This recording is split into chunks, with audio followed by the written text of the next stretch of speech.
Hello there. Welcome to the KMS wrap-up show for June 3rd, 2022. Big day today. I wouldn't necessarily call it a fun show. It was kind of more one of the somber ones. Chris, officially after walking out and being kicked out of the show yesterday, is out of KMS. Kirk does not want to have him back. Thursdays have opened up, and it's kind of like a different, it's the end of one epic, as someone would say. It's the end of one epic and the beginning of another for the Kirk Minihane show. I am joined by Michael Montante.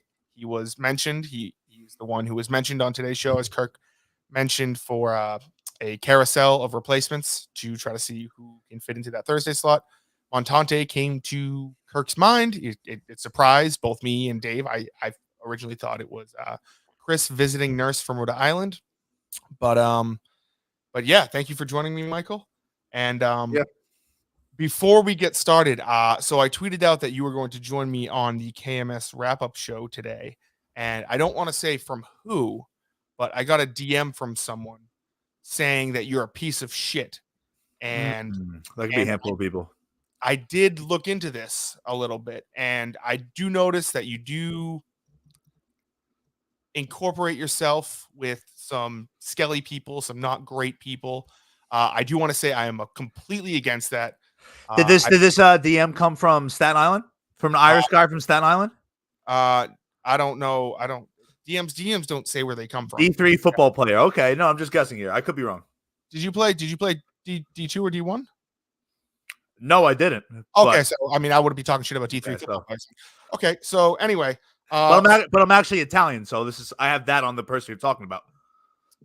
Yeah, I mean, I don't like to bring race into anything. I mean, that's kind of a strange thing to do. But let's get into that's white on white crime. Yeah, go ahead. Yeah, before we get into this fight of who you've incorporated, and you even said before the show that you got a DM from someone, and the name just sounded revolting to me. So Chris is out. Chris Klemmer is out of KMS after leaving the show yesterday. Kirk kind of said he's done. I do think, I mean, people were kind of expecting a full on out, like blow out, fuck Chris, fuck this. And it was very peaceful. No shot.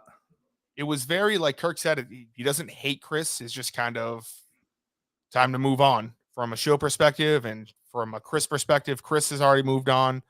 And so I think the show just needs to kind of move forward with a new Thursday person. The reason he didn't get heat, just let me cut you off, because let's stay with that. The reason why he didn't get heat is, if you're a sports fan, he's a homegrown player, right? They've seen Chris come up through the single A, double A's, which was his show with Carano, and they saw him blossom on the KMS scene. And he's going elsewhere. The fans will still cheer for him, but you can't root out him, playing, a couple seasons on the West Coast and coming back. He's not done yet. He's not done at KMS. Temporarily he's done, but the fans, why would the fans would never, he left on in good terms in the fans' mind. So you know what? Today his status actually grew. I agree with that. We'll get to that in a little bit, but let's just go back to the announcement itself. Were you, because when I got to the studio today, first thing I asked Dave was, Chris coming in today? Because I know Kirk said yesterday the invite is open if Chris wants to come in. Dave said that Chris reached out to him, said, I'm willing to come in. Dave texted Kirk, said, hey, Chris says he wants to come in. And then Kirk said, I'm all set. We're all set. Oof. We're going to move forward, which I think it's best to just have a kind of, like, I mean, you say woof, but it is kind of best to have a clean break like that, instead of having, like, I mean, Kirk is known for clean breaks. Like, once you're out, you're out. Same thing. He kind of did this. I know it's a hugely different comparison. Very similar thing he did to Steve. Steve said, I'm going to take a break. I'll finish out the rest of the case. I'll finish out these next couple of weeks. I'll help you find someone. And I believe Steve was in for one more episode after that. And then it was like, we're just going to move on. We're just going to move on without Steve. So I definitely think that Kirk is really definitely someone who is like, either you're in or you're out. He doesn't want people, not necessarily half-assing is the right word, but kind of like one. You can't be half pregnant in that show. Exactly. Not to get into abortions, but once you give your 2-week resignation, you don't need to stay the 2 weeks. It's 2-week notice and 2-week resignation. 2-week notice. It's fine. Just go home. You know No, what's interesting with Chris is I bet you when he got that like, hey, don't worry about it, don't come in. There was a piece of him that was like, you know what, fucking, I'm going in anyway. Like, I'm gonna show that I really want to be a part of the show. But that's playing with fire. That's playing with fire.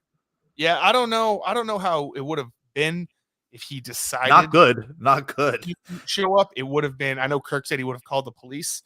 I definitely could see a possibility if Chris somehow decided to try to just refuse to leave. Kirk would definitely be like, okay, well, this is getting a little ridiculous here. Um, I do think it would. I do think a clean break is just best. I think Yeah, for both parties. that Kirk Yep. does it best. It's just kind of like, well, Chris is moving on to whatever this barstool thing is, and KMS is going to move on at least for the next couple months. It sounds like for the next 4 months, you're going to have a rotating cast of, I believe Kirk said, let's try to get 15 Minifans or people in here that can kind of fill the Thursday show. So overall, I mean, just kind of taking a look back at like the Chris Klemmer period. Um, I know I'm biased in the case of like me and Chris have had our fights before. Uh, I DM'd him. I wished him the best. I mean, he's a nice guy. He meant well, and I do think that I don't want to say exactly what he said in the DMs, but I do think that something I echoed yesterday, which was Chris always kind of wanted to be, not wanted to be, but kind of looked as the show and show members as friends, and that doesn't necessarily always make the best content. And I think he agrees with that to a certain point. So I do think that it's just a good time for everyone to just to Do you have leave. a Kobe Bryant picture behind you? Yeah, I brought it from my parents' house. Yeah, it's Kobe. Okay. All right. Yeah. Curious. Very cool. So anyway, I mean, obviously he's been a part of the show. Even before he was on the show, he was doing things with Mike. He was doing things with Quantum Week on the channel. He was kind of always mentioned, even as a joke. What was Closet Case and Penis Head? Penis Head, yeah. Were kind of a thing before Chris became the Thursday guy. A staple.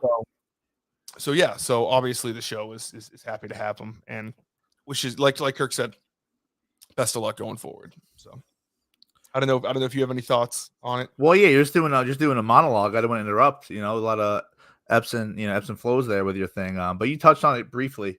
His whole he got off to a hot start mentally in his mind. He did maybe 4 or 5 shows, and he was a different guy. He looked in the mirror, didn't recognize himself. And he got humbled, which I think he needed. I referenced it on my show. He became a really unlikable guy for a few weeks, and it kind of came to a head when you reached out to help, a very nice gesture, and he just shit on you pretty much like, who the fuck are you? That's I honestly think it humbled him, kind of brought him back to his core, and he kind of looked at himself like his past up, like, okay, yeah, who am I? And I think since then he was pretty well grounded, even up until his demise of this week. So I think that was a big pivotal moment. Which probably helped in the long run. So he should thank you. Yes, I mean I'm not gonna DM him or go on Twitter and go, "You're welcome, Chris." You should. Or, I mean, no, I mean let him have his ride into the sunset today. I will say, kind of moving on to the next thing is the reception he got from the Minifans, who I would say have mostly been not negative in the past, but it's kind of been assumed on Twitter and as a listener that the Mike shows were better than Chris shows. That's just what I gathered from the Twitter reaction and Reddit and things like that. And maybe that doesn't speak for the people who are off of it, but I will say that as soon as it was announced today that he's coming back, I do see a lot of people on Reddit or Twitter saying things like, "Thank you, Chris. You weren't my favorite, but I do think he got like the ass end of the stick." Yeah, yeah. Shit end of the stick. Kirk was right, which he thinks that this might be the best thing for Chris's reputation. Is that I do see a lot of people saying like Kirk is wrong about this, which I personally don't think he's wrong. I think the quick break is the right move, but there are I would say it's about like 60-40 right now in favor of Chris, and that Kirk was wrong. Which is saying something for the Minifans because they're a pretty monothought group. So the fact that he has majority right now is telling. Yes, especially because I think that even a couple weeks ago, if you were to ask people if you could break Chris off right now, what would the reaction be? I think the reaction would have been in the other way. Maybe it would have been 60-40, like good, fuck him, Easy. good. Yeah. I haven't seen much of that. I've seen a little bit of that. I haven't seen much of that. But yeah, Kirk was 100% right about this. It's definitely helped his. It's kind of the best thing. Like, I don't know if Chris gets this, but it's probably the best thing for him before he goes off into Barstool. He has to. I got from the show and from Kirk today that, like, we're not going to fuck with you. You can go do your thing. And I was ready. I'll say it. I was ready to just go on full on fucking attack mode during Barstool Idol. You have your reasons. For this thing. And I have my reasons, and it was kind of like I have this new kind of, like, I don't know, like, my official role is kind of like a shit stir, and I think that would have been great shit to stir if he was still on the show. He's not on the show. I kind of got, maybe I'm wrong, but I kind of got the, like, we'll hold off on a little bit going forward. Yeah, but he has to realize Kirk trained him. You know, he taught him his jabs, his drop kicks, strengthened up his abs, and he pushed him out in the alley. Now he can fight. Without that, he'd be getting beat up in the streets. But now Kirk kind of, you know, prepared him for this fight, and now he has a chance to be the last man standing. So I think it makes sense always around. And it didn't end, you know, fantastically for Chris, but if you understand Kirk breakups, this is about as good as it goes.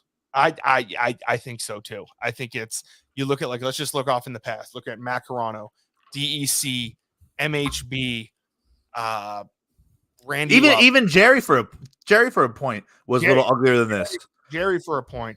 I guess the only other person I could say that the break off was kind of would be in a more positive light would probably be Jared. Yeah, well, because he legally could not. That was also talk about it. Was also like a totally different situation. Yeah.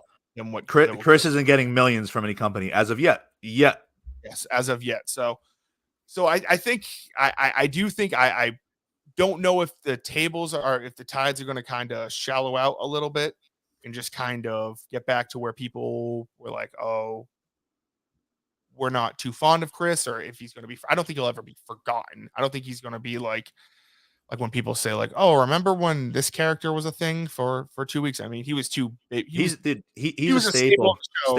He was on, let's just call it 33% of the shows for a good year. Yeah. So, I mean, he's definitely not something that can be forgotten. And I'm someone who would hate Chris's shows more than anybody because, of course, I haven't seen many movies and shit, but at the, like, I would hate the movie stuff, but that's what kind of endeared him to Kirk in the beginning. Like, Kirk loves movies. Like, they can kind of geek off each other. But his little corny games, that little wacky voice, that's authentic, by the way. It's not like, you know, a radio voice. That's just that's a voice from a different dimension. It really endeared, you know, and after he got humbled through that whole experience with you guys, I think he's a totally different person, very likable. It's sad to see him go for the time being, and whether or not he wins Barstool Idol, I've heard of other people in there who may upset your DMer. I'm not going to name names, but there may be a big man returning to Barstool where he belongs. But whatever ends up with, that's even more pathetic. But that's a whole nother story. What are you talking about? I didn't name names. You didn't name names, but if this person who left Barstool is now going back, or I don't know, I just kind of did the same thing for Kirk. So who the fuck am I to? Yeah, exactly. Anything. Good point. That's a good point. But oof, that's a bad fucking look. But anyway, so your name was, so I wanted to talk. There's a couple other topics from today's show, like mini golf and the dozen. But the reason why I reached out to you today was because Kirk, you sounded like you were the first name that Kirk thought of, and I mean that's the number one important thing. I mentioned that because at first I don't know why I thought this. Visiting nurse, abortions. He got aborted fucking 1,000 times. He said abortions, and I was like, sometimes his phone sucks. I was like, did he talk about fucking Chris visiting nurse from Rhode Island? It'd be great if he was like, yeah, no, I think it's him. My question, and then I was like, at first I thought he was talking about making you like the Thursday guy, and I was like, oh, I don't know if he can commute every single Thursday. I think he lives a couple states away. Would that be? I know you heard the show today. I'm sure you were surprised.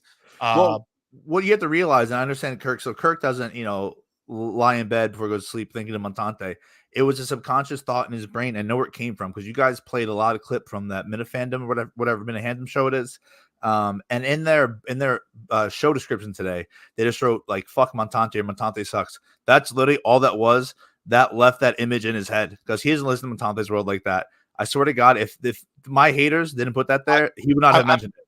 I'm telling you, it's not that. I'm telling you, it was the abortion call. I'm not. I'm telling you, it was not. Okay, well, disregard everything I just said. Then I was trying to. 100% not read putting "fuck Montante" in the description. We'll never know. But I'm actually in New England a decent amount for work, so I probably could swing it. But it's just the fact that even it got mentioned was cool.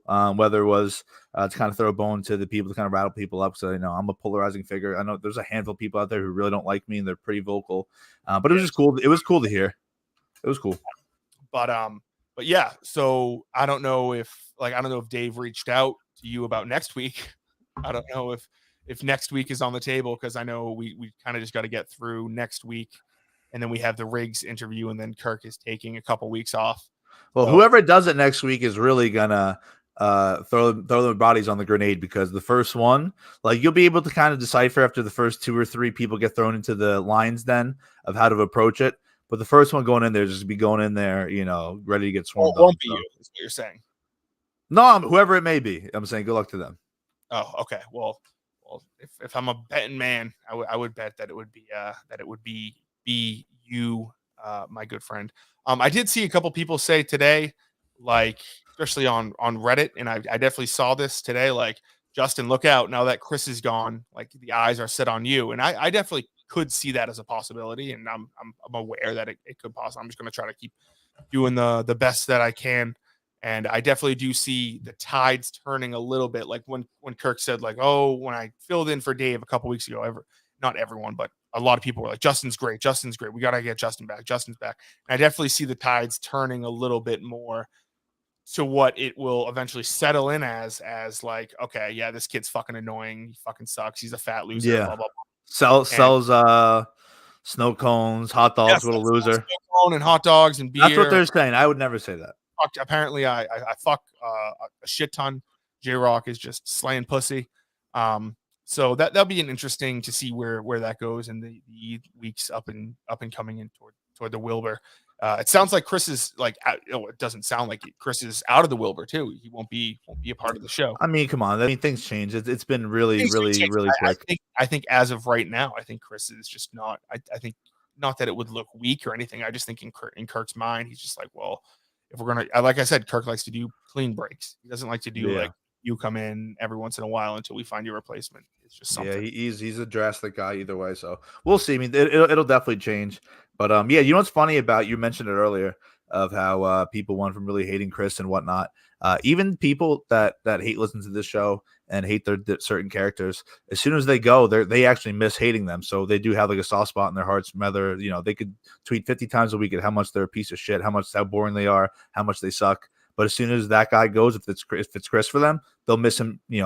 Wholeheartedly. They'll watch the 1995 Mariners, and if you become into that villain role where hey, you're an overweight 20-year-old, you sell hot dogs, whatever it may be. I was projecting there. I'm 30. I look fucking horrible. But whatever it is, like it's a weird community, and even when they claim they hate you, they genuinely don't, down to the core. So it's interesting. I'm interested to see how the numbers go for Chris with his streams. I think they're either gonna dive, but I actually think they're gonna do the opposite and continue to climb. I think they're gonna pick up for a couple of days, and because it's the only way you'll be able to get them. Not necessarily take a dive, but I do think you'll see a steady decline until until Barstool, whatever, American Barstool's Got Talent or whatever he decides to do in the future. There were a couple things from today's show. The dozen shakeup. Kirk mentioned that there's kind of, I don't know how big of a dozen fan you are. Montante. Yeah, we watch. There is a little bit of, after Team Minihane kind of falling out in the first round 2 years in a row. I'm sure there's talk around the office like, fuck, this guy's like Mike Trout on, or Matthew Stafford on the Lions. Like, we got to get this guy to a team in which he can succeed. Let's try to recruit him to our team and trying to just give him the reins. And it sounds like it's happening. Sounds like someone is doing something, whether Pat kind of takes a role in the front office, like Kirk said. I know who it is. Very cool. Well, no, I literally don't know who it is, but I know who the perfect person would be. Oh, who? Not to just completely disrupt your whole build up there. Okay. So Kirk's obviously a villain. Pat's a great guy, doesn't know much about anything. I don't know if Kirk's a villain in the No, dozen. he is. He's a polarizing character in the Barstool universe. Not as much as he was this time last year, The but Barstool universe, yes, but I don't. I think as weird as this sounds, I think the dozen universe is different than like Brandon Walker is a villain. White Sox Dave is a villain in the dozen universe. he's the best. I don't think. Yeah, I don't think. I don't think Kirk is looked at as a villain Jack in, Mac, in the dozen. You think Jack Mac? Which one? the one who's like super mega. Yeah. Okay. Of Him course. joining forces with Kirk. Yeah, well, listen, no correlation there. Him joining forces with Kirk, like the two bad boys, and Rico, whoever it may be. You know, if Rico's still there, he might throw a fucking can at somebody's head and get fucking fired as he should. Well, I But, mean, the man's tried to kill somebody. I mean, he had issues and he's dealt with them and he's in a better place now and he's doing fantastic. This is not. We're not going to slander Rico Bosco. First of all, this is not Terry. This is not. I mean, first of all, I mean, we don't dead name. No, his real name's Terry. Rico Bosco is a fake fugazi name. Yeah, it was great. He was on a show. Let's get back to it. I just think Jack Mac would. My show. He was on a show called Jerry, Terry, and Marty, and it was great. But yeah, no, we're not going to be slandering. I know you have little hanger-oners in the world who hate the man and who kind of like who've latched onto you. But no, we're not going to be slandering Rico. Your show at all. Your show. But yeah, I mean, maybe Jack Mac is the person to go to for the dozen. I definitely, I know Kirk mentioned something about Brandon Walker team up. I think that would be very interesting. I don't know how that dynamic would work because Brandon Walker is very much a one in the dozen universe. Yeah. I think Kirk and Brandon would. Everything would be all fine and dandy until that. That's too much of a super team. They would fucking crush people. Yeah, I don't know, because super teams when they first started out, like they would just kind of, I don't know how that would be, because that would be a very strange mesh. So that would be very, very interesting to see. But Jack Mac, that's an interesting. Yeah, because there's not too much overlapping intelligence, but they're both very smart in their own ways. So they would I think they would be a good 1-2 tandem. Yeah, that would definitely be something that is worth seeing. And the other big takeaway I took from today's show is that it was announced that another mini golf. It just seems like mini golf is just fucking 2022 is the year of mini golf.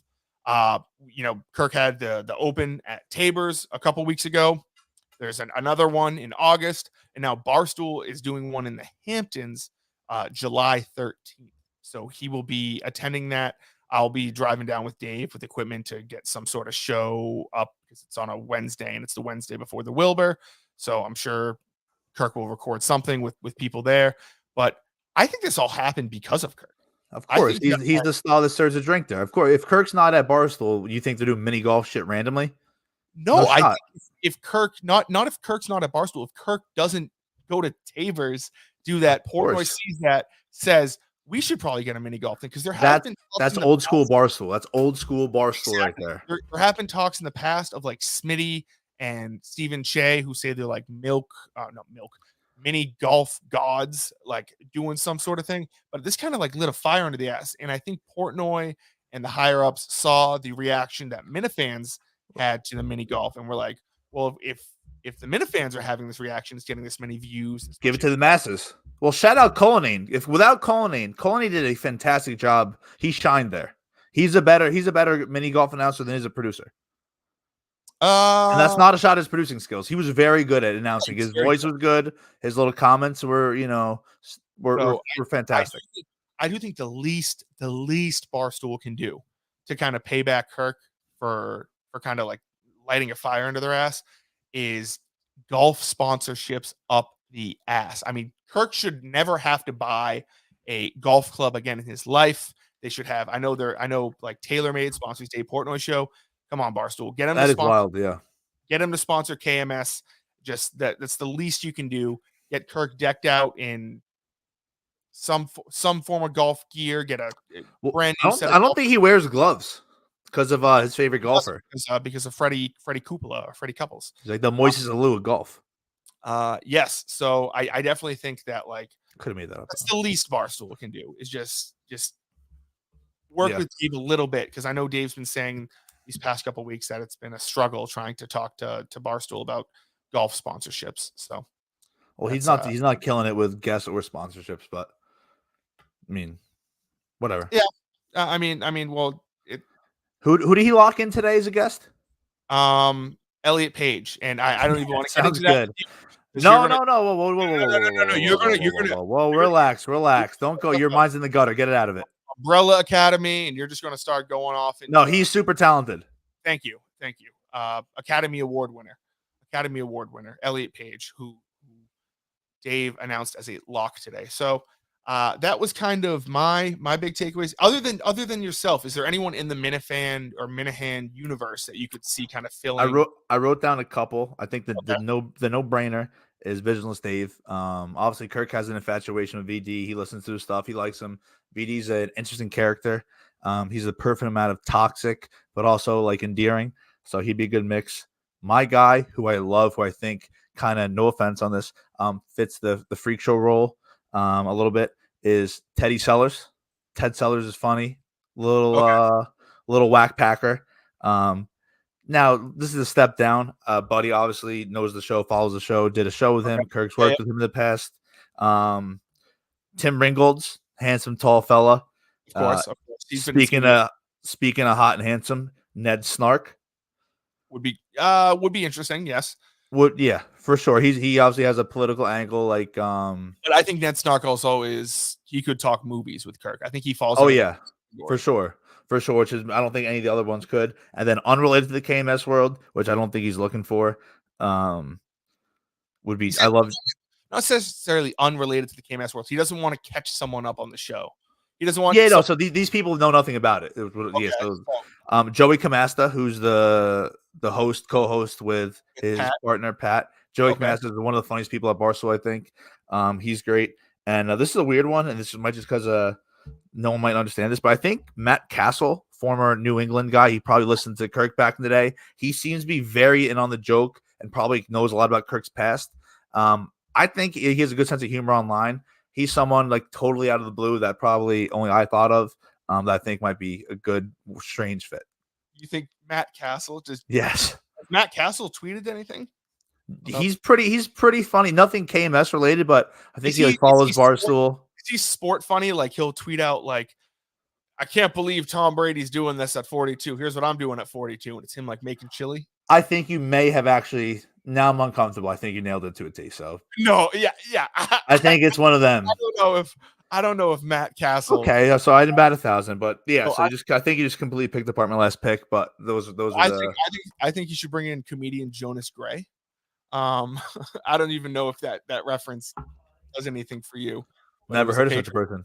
Yeah, it was a Patriots. The running back. And he ran for like 500 yards and was late to practice, got cut. Correct. And he had like 6 touchdowns, and he was a stand-up comedian beforehand. So maybe he did not know that. I like that. See, that's okay. Good. I like that idea. Yeah, that was a wild. Yeah, that was a wild. Jonas Gray and Matt Castle, the Thursdays. I would like to see a couple of like the OG Minifans. Like I do think Lauren Lynn would be like kind of a different perspective. She's a bigger fan than like even I am probably. I think she named like either one of her children or a dog Kirk at some point. Yeah, I think a dog. I think that would be fantastic. Maybe bring in someone like, I don't know, Beyond Average Mick. I know he's been in there a little bit. Yeah, he should. I know he's. Does he bring his cousin with him? Are they a package deal? No. Whatever his buddy is. Mean. That's mean. Okay, that's not nice. Okay, I set that up. That's my fault. So I definitely threw a couple ideas to Dave today. I think John Pelletier would be someone who might just kind of fit the whack packer mold. How close to the studio to a school zone? Oh Jesus! I mean, John Pelletier might be the nicest guy I've ever met. I didn't say this is relative to John. This man was hanging out with Minifans, and he's telling me he's like this is my third O duels, and I was like, good for you, man. And he got pulled over. Great guy. I just think he might just be a funny whack packer sort of guy. And I'm not saying these are like long-term solutions. I'm saying these are 1 week things. Yeah. because Kirk did say today that there are going to be some absolute dumpster fires coming in, and I can agree. There's going to be people who just come in and they're just on. They're just going to be like full on character. They're I guarantee you there are some people who are going to come in. Just say his name, Sintazo. Just say his name. Oh, I mean, Jesus, I don't. You're I talking think about a character. does he even want to come in? I mean, if Kevin from Bristol wants to come in, I mean, The sit back. people want it, I think. I don't think Kirk wants it. And it's a Kirk Minihane show. I don't know if you knew that, but I think the people, I would love to see him in there. That would be quite interesting. Um, with all that. So those are just a couple names thrown out there. But anything else, Scott? I know Montante's World is your podcast. I've been on it a couple times.